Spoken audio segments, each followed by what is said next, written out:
I picked a scene from Modern Times, which is a silent film era movie made in 1936. Now, this movie features a character named the Tramp, who goes on these misadventures as he gets fired from his factory job, and then he has to go and find new work. Along the way, he gets into plenty of shenanigans and then eventually finds his true love. This movie was made partly in response to the talkies, where the silent film era was slowly dying out, and so there are some speaking roles in this movie. However, it's done in a very discombobulated way, and even when the main character, the tramp, speaks, he speaks in complete gibberish. Another thing to note is that this movie is a social commentary about the machine age and how workers are getting abused by factory owners. So there's going to be a lot of themes about workers' rights, and it's about how factory life can be so stressful that it affects the lower classes' mental health. The main composer of Modern Times is also the director, writer, and star of Modern Times, Charlie Chaplin himself. Now, Chaplin has no formal musical training. However, his dad was a ballet dancer, and he learned many instruments over the course of his life. So he felt that he was ready to take on this role as composer. Now, he didn't do all the music on his own. The music was arranged and orchestrated by other people, but Charlie Chaplin himself created the music. You can see that Chaplin tried doing things differently than other composers of this era just by noticing that there's no real leitmotifs in the scene that we're about to watch. Most of the music is in service of the action. So there's going to be a lot of Mickey Mousing that you're going to see. However, while characters do get specific musical cues that tie into their personalities, it's not something that sticks with them or comes up later, since most of the characters you see don't even appear after the scene's over anyways. However, not even the tramp has a leitmotif, so it kind of shows how the music is much more in favor of Mickey Mousing than the current attitude of making Wagner-like music. So you can say it mirrors more the Citizen Kane era, not really worried with associating music with people as much as other stuff. In this case, Chaplin much preferred the comedy aspect of Modern Times over the characters.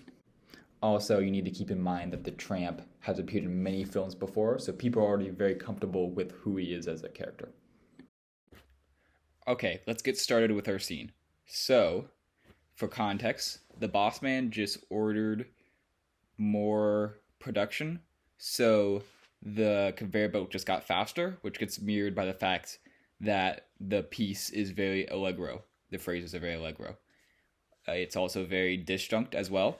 You're going to see the use of flutes, brass, and strings, which are used for the majority of these pieces here.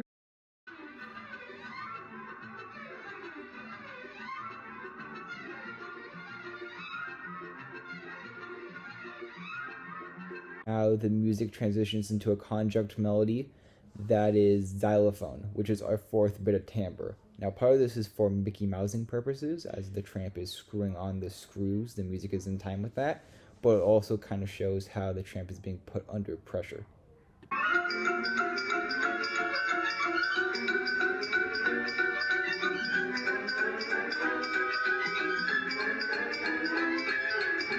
Now you're going to see that xylophones will get slowly higher and higher in pitch until the timbre switches to strings, and then eventually you're going to hear cymbals crash as the tramp enters the machine.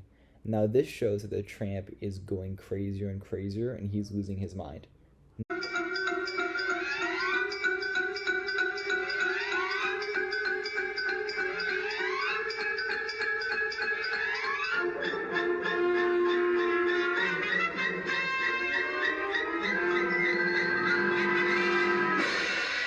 So here we're going to see the consequences of the tramp's mental breakdown. So it's going to be a simple 2-beat strings phrase, and then there's going to be some more Mickey Mousing with the flutes punctuating the tramp screwing on parts of people's bodies.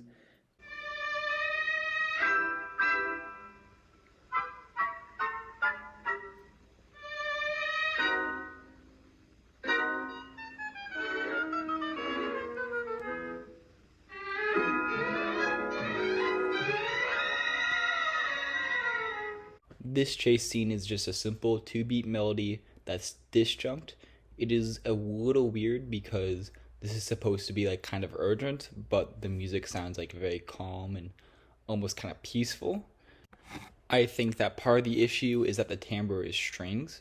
We're going to see another chase scene later that has a more suitable timbre to the situation.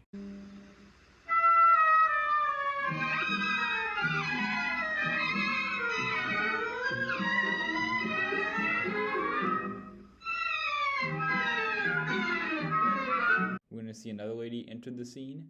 It's just going to be like a simple phrase repeated twice, first time with woodwinds and then with flutes, and you're going to hear some brass in there as well. I think it's to signify how this lady is upper class and she's very pompous and believes that she's better than everyone else.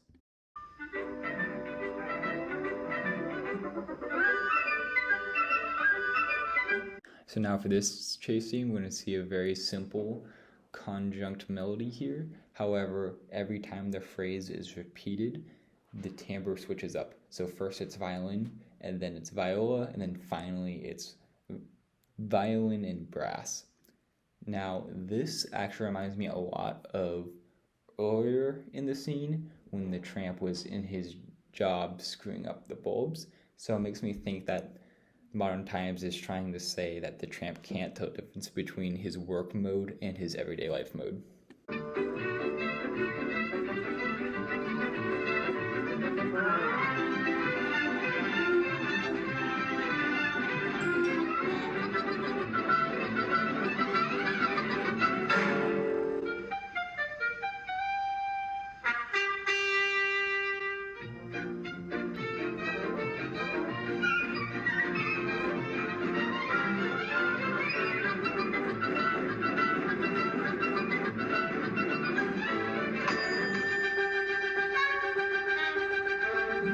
Now that we're back in the factory, we get a very simple flute melody, which is to show that the worker is stressed and he's trying to put everything back together and in order.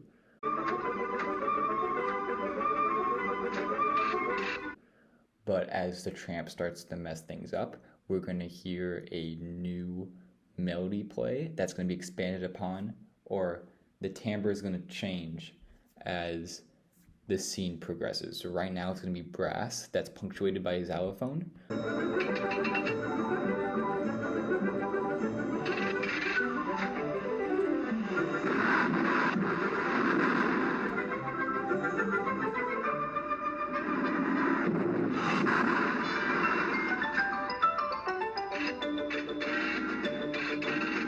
Now we get to hear more of that 15-beat melody that we saw in the earlier factory scene. First it's violin, and then it becomes viola, and also there are some low brass in there as well. I think this is to show how the tramp is now in control of the factory, and now he's pretending to be the boss. Also, we get to see some xylophones as well. However, now they're in a new context. The workers are the ones that are under a lot of stress to catch the tramp, instead of the tramp himself being stressed.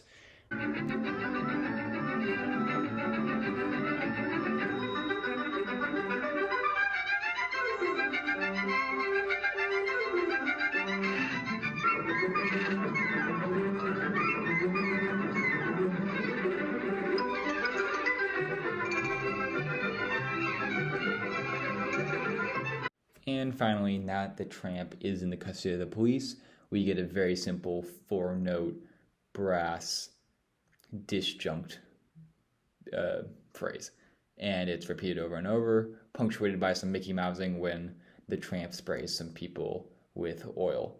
So obviously this is much to show that there's now a shift in the story from the tramp working in the factory to now he's in the jail cell. And now he's in trouble because he went crazy.